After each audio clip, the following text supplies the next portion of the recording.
जय श्री कृष्ण मित्रों, स्वागत छे तमारू एक नवा ज विडियोमां। तो आवी गया सवी तमारा माटे एक नवो ज विडियो लईने। विडियो गमे तो लाइक करजो, शेर करजो अने नवा होव तो मारी चेनल श्रेष्ठ वातोने सब्सक्राइब करजो। हवे विडियोनी शरूआत करीए। जरा पण मोडुं कर्या विना भाग्यनी रमत। एक गाममां पारो नामनी एक गरीब विधवा रहेती हती। तेमने एक पुत्र हतो।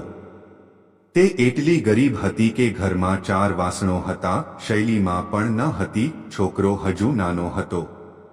पारोए प्रेमथी तेनुं नाम नसीब सिंह राख्युं हतुं, परंतु ते एटलो कमनसीब हतो के तेना जन्मना थोड़ा दिवसों पछी, थोड़ा समय पछी तेना पितानुं एक बीमारीथी अवसान थयुं। घरमां वासणो वगैरे करी पारो तेने उछेरी रही हती। तेमने दृढ़पणे विश्वास हतो के नसीब सिंह मोटो थशे अने गरीबी दूर थशे अने तेनी वृद्धावस्था शांतिथी पसार थशे। आ आशाने ध्यानमां राखीने ते दिवस रात मेहनत करीने पुत्रनो उछेर करी रही हती। नसीब सिंह नानो हतो, पण ते खूब ज बुद्धिशाળી हतो। न तो तेनामां संयम अने धीरजनी कमी हती, परंतु तेनामां ऊंडे ऊंडे कंई पण जाणवानी तीव्र उत्सुकता हती। एक दिवस तेणे तेनी माताने पूछ्યું मां, આપણે આટલા ગરીબ કેમ છીએ? આ બધી ઈશ્વરની ઈચ્છા છે દીકરા। પારોએ ઉદાસ સ્વરે કહ્યું, આ બધું નસીબની વાત છે।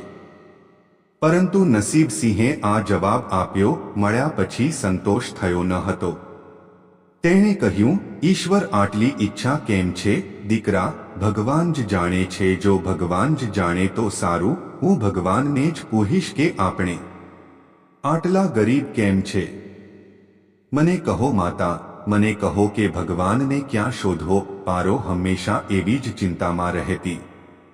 તેથી તેની વાતોથી કંટાળીને તેણે કહ્યું, તે જંગલોમાં રહે છે, પરંતુ તમારે ત્યાં ન જવું જોઈએ। પરંતુ નસીબ સિંહે તે જ ક્ષણે મન બનાવ્યું કે તે ભગવાનને શોધી લેશે અને પૂછશે કે આપણે ક્યાં હીએ, આટલા ગરીબ કેમ હે। એક દિવસ તે તરફ ગયો, ચાલ્યો ગયો। જંગલ ગાઢ છે અને તે ભયંકર હતું। જતી વખતે નસીબ સિંહ ખૂબ થાકી ગયો, પણ ભગવાનનો પડછાયો તે જોઈ શકતો ન હતો। આથી થાકેલા તે એક પથ્થર પર બેસી ગયા અને વિચારવા લાગ્યા કે ભગવાન અહીં ક્યાંય નથી। છેવટે ગરીબી કેવી રીતે દૂર કરી શકાય? પછી યોગાનુયોગ મૃત્યુલોકની મુલાકાત લેતી વખતે શિવ ત્યાં આવવાનું થયું। પાર્વતી જ્યારે તેઓએ બાળકને ત્યાં બેઠેલા જોયા તો તેઓને ખૂબ જ નવાઈ લાગી કે આ માસૂમ બાળક આટલી ખખડધજ જગ્યાએ રહે છે। તમે જંગલમાં બેસીને શું કરો છો? ભગવાન શિવે, બાળક તું કોણ છે અને આ જંગલમાં બેસીને શું કરે છે? હું ભગવાનને શોધી રહ્યો છું। ભગવાનને? પાર્વતી ચોંકી ગઈ અને પૂછ્યું, પણ કેમ? ભગવાન સાથે તમને શું કામ છે? હું તેમને પૂછવા માંગુ છું કે આપણે આટલા ગરીબ કેમ છીએ? નસીબ સિંહની જેમ આપણને નસીબ કેમ નથી મળતું? હિંમતભેર જવાબ આપ્યો। તે બાળકની હિંમત જોઈને માતા પાર્વતી અને ભગવાન શિવ ખૂબ જ પ્રસન્ન થયા। માતા પાર્વતી કરુણાનો સાગર છે। તેઓને તે બાળક પર ખૂબ દયા આવી। તેણીએ આવીને ભગવાન શિવને સંબોધીને કહ્યું, ભગવાન, આ બાળક માટે કંઈક કરો।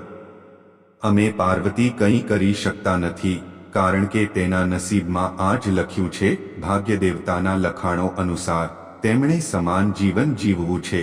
નાના સ્વામી, તમારે કંઈક કરવું પડશે। માતા પાર્વતીની જીદ કરવા લાગ્યા। પાર્વતીને આગ્રહ ન કરો।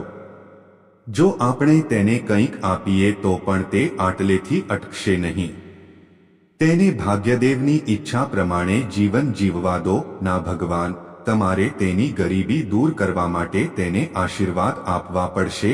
જ્યારે માતા પાર્વતીએ આગ્રહ કરવાનું શરૂ કર્યું ત્યારે ભગવાન ભોલે શંકરે બાળકને માળા આપી। હાર મળ્યા બાદ નસીબ સિંહ ખૂબ જ ખુશ હતો અને ખુશીથી પોતાના ઘરે ગયો। માતા પાર્વતીને સંતોષ હતો કે તેણે એક નિર્દોષ બાળકને મદદ કરી છે અને હવે તેના દિવસો ખુશીઓથી ભરાઈ ગયા છે। કાપી નાખશે, પરંતુ ત્રિકાલદર્શી ભોલે બાબા જાણતા હતા કે આ હાર તેમની પાસે રહેશે નહીં. ચાલતી વખતે નસીબસિંહને અચાનક પેટમાં દુખાવો થયો અને તે શૌચ માટે અહીંથી જોવા લાગ્યો. તેણે ભગવાન શિવે આપેલો હાર પથ્થર પર મૂક્યો અને ઝાડીઓની પાછળ ગયો. ત્યારે એક ગરુડ ક્યાંકથી ઉડતો આવ્યો અને ગળાનો હાર ઉપાડીને ઉડી ગયો. હે મારો હાર! બધું ભૂલીને છોકરો ગરુડની પાછળ દોડ્યો, પણ તે ક્યાં સુધી ગરુડનો પીછો કરી શકે? તેને કેવી રીતે પકડવો? તેણે થોડીવાર પથ્થર ઉપાડીને ગરુડને મારવાનો પ્રયત્ન કર્યો, પણ ગરુડ વધુ હતો, ઊંચાઈએ હતો. જ્યારે ગરુડ થોડી જ ક્ષણોમાં તેની નજરથી અદૃશ્ય થઈ ગયો, ત્યારે તે ખૂબ જ દુઃખી થઈ ગયો અને રડતો રડતો પોતાના ઘર તરફ ગયો. ઘરે પહોંચ્યા પછી તેણે તેની માતાને કહ્યું. તેને આખી વાત કહી, પણ પારોએ તેના પર બિલકુલ વિશ્વાસ ન કર્યો.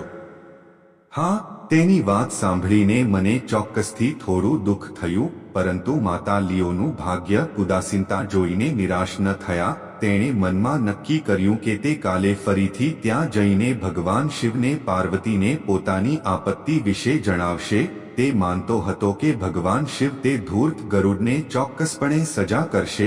ભગવાન શિવે પાર્વતીને કહ્યું, જુઓ, તેની પાસે ગઈકાલનો હાર નથી, એક ગરુડ લઈ લે. તે ઉડી ગયો છે અને તે છોકરો આજે ફરીથી બીજી હાર મેળવવાની અને તે ગરુડને સજા મેળવવાની ઈચ્છા સાથે આવ્યો છે. પાર્વતી દેવીએ ફરીથી ભગવાન શિવને પ્રાર્થના કરી, જો તમે ઈચ્છો ગરુડને સજા કરો કે ન કરો, પરંતુ આ છોકરાને મદદ કરો અને તેની ગરીબી દૂર કરો. દેવી, અમે હવે કંઈ કરી શકતા નથી.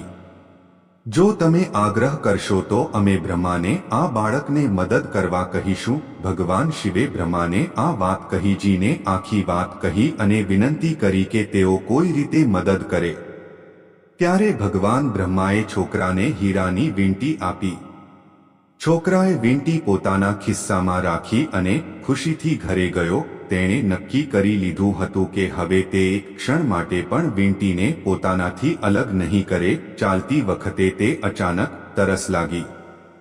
તે તળાવના કિનારે પહોંચ્યો અને પાણી પીવા માટે નીચે ઝૂકતા જ ખિસ્સામાંથી વીંટી નીકળીને પાણીમાં પડી ગઈ હતી. તે તેને ઉપાડે તે પહેલા એક માછલી તેને ગળી ગઈ. નસીબસિંહ ફરી રડતો રડતો ઘરે આવ્યો અને આખી વાત તેની માતાને કહી. દીકરા, ભાગ્ય સિવાય ત્યાં સુધી કંઈ અટકશે નહીં. માતાએ તેને આશ્વાસન આપતા કહ્યું, જ્યારે ભાગ્યનો ભગવાન ખુશ હોય તો માટી પણ સોનું બની જાય, પણ જો કોઈ આવું આપે તો અમારી ગરીબી દૂર નહીં થાય. તેને સમજાવીને માતા પોતાના કામમાં લાગી ગયા. પણ નસીબસિંહ પણ હાર સ્વીકારવાના ન હતા. તેણે મનમાં નક્કી કરી લીધું હતું કે તે કાલે ફરી જશે. ત્રીજા દિવસે તે ફરી ગયો અને તેની હિંમત જોઈ શિવ અને પાર્વતી ખૂબ જ ખુશ થયા. આ વખતે શિવજી બ્રહ્માજી પાસે ગયા અને કહ્યું કે તે છોકરો ખૂબ જ હિંમતવાન છે, તેમાંથી કંઈક બચાવવું જોઈએ. ત્યારે બ્રહ્માજીએ સલાહ આપી કે આપણે ભગવાન શ્રી હરિ પાસે જવું જોઈએ. માત્ર તે જ આનો ઉકેલ આપશે. તેથી તે શ્રી હરિ પાસે ગયો. આખી વાર્તા સાંભળ્યા પછી ભગવાન વિષ્ણુએ નસીબસિંહને કેટલાક હીરા આપ્યા. હીરા મળ્યા પછી તે ખૂબ જ ખુશ હતો અને આ વખતે ક્યાંય અટક્યા વિના તેણે સીધા તેના ઘરે જવાનું નક્કી કર્યું, કારણ કે તેણે તેની વસ્તુઓ 2 વાર ગુમાવી દીધી હતી. જ્યારે તે ઘરે પહોંચ્યો ત્યારે માતા ઘરે ન હતી. આથી નસીબસિંહે હીરા એક વાસણમાં રાખ્યા અને મેં તેને છુપાવી અને મારી માતાને શોધવા નીકળ્યો. તે મનમાં વિચારવા લાગ્યો કે હવે તેની માતાને કોઈના ઘરે કામ કરવાની શી જરૂર છે. હવે તે પણ અમીર બની ગયો છે. બીજી તરફ પાછળથી તેના ઘરમાં ચોર ઘૂસ્યા હતા અને જે પણ સામાન હાથ લાગ્યો હતો તે લઈને ભાગી ગયા હતા. તે સામાનમાં એક વાસણ પણ હતું જેમાં હીરા રાખવામાં આવ્યા હતા. જ્યારે તે તેની માતા સાથે પાછો ફર્યો ત્યારે તેણે જોયું કે હીરા ગાયબ હતા. એટલું જ નહીં, ઘરની અન્ય વસ્તુઓ પણ ગાયબ હતી. હવે તેની માતા ખૂબ ગુસ્સે થઈ. તેણે પૂછ્યું, કેમ તે મને નવી નવી વાર્તાઓ કહીને પાગલ બનાવી રહ્યો છે? તે આખો દિવસ રખડપટ્ટીની જેમ અહીં ત્યાં ભટકતો રહે છે અને સાંજે મારના ડરથી તે કંઈક નવી વાર્તા કહે છે. માતાની ઠપકો સાંભળીને છોકરો રડવા લાગ્યો. તે માત્ર એટલું જ જાણતો હતો કે તેણે જે કહ્યું હતું તે સાચું હતું. ઠપકો આપ્યા પછી છોકરાની હિંમત વધી અને બીજા દિવસે તેણે પછી એ જ જગ્યાએ પહોંચ્યો. ભગવાન ભોલે શંકર વિચારવા લાગ્યા કે તેમણે આટલી બધી મુસીબતોનો સામનો કર્યો પણ તેમણે હિંમત ન હારી. તે આનાથી ખૂબ જ ખુશ થયો અને ભાગ્ય દેવી પાસે ગયો અને કહ્યું, આ છોકરો ખૂબ બહાદુર, હિંમતવાન અને ધીરજવાન છે. આવી વ્યક્તિ કમનસીબ ન હોઈ શકે. તેને કંઈક આપો. અનુમતિ મળ્યા પછી ભાગ્ય દેવીએ નસીબસિંહને સોનાનો સિક્કો આપ્યો. સિક્કો લઈને નસીબસિંહ ખુશીથી પોતાના ઘરે ગયો. જ્યારે તેણે ઘરે જઈને તેની માતાને સિક્કો આપ્યો ત્યારે તેની માતા ખૂબ ખુશ થઈ.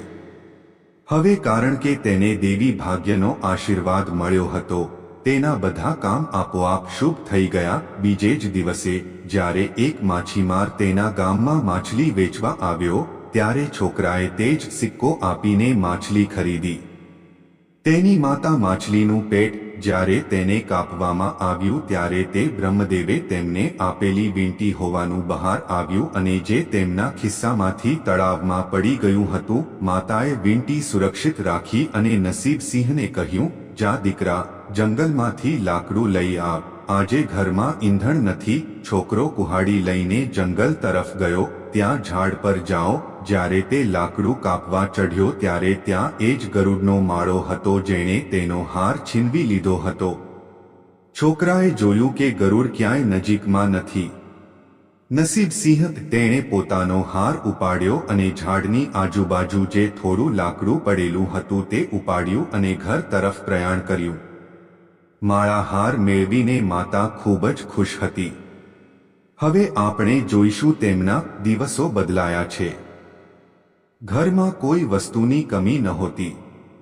પછી ભગવાને કંઈક એવું કર્યું કે મહાદેવે એવા ચોરોને ચેતવણી આપી કે જેઓ તેમના સપનામાં તેમના ઘરમાંથી હીરાની ચોરી કરી ગયા હતા. મેં તેને કહ્યું કે તેણે પેલા છોકરાના ઘરેથી જે હીરા ચોર્યા છે તે તરત જ પરત કરો, નહીં તો હું તને નષ્ટ કરી દઈશ. ચોરોએ તે જ દિવસે તેના ઘરે હીરા પરત કર્યા અને તેમને તેમની ભૂલનો અહેસાસ થયો. તેના માટે માફી પણ માંગી.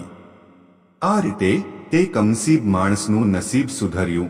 હવે તેના ઘરમાં કોઈ વસ્તુની કમી ન હતી અને તેની ગરીબી હંમેશ માટે સમાપ્ત થઈ ગઈ. જય શ્રી કૃષ્ણ. મિત્રો, વિડીયો પસંદ આવ્યો હોય તો લાઈક કરજો, શેર કરજો અને આવા વધુ વિડીયો જોવા માટે અમારી ચેનલ શ્રેષ્ઠ વાતોને સબસ્ક્રાઇબ કરી દેજો. આભાર.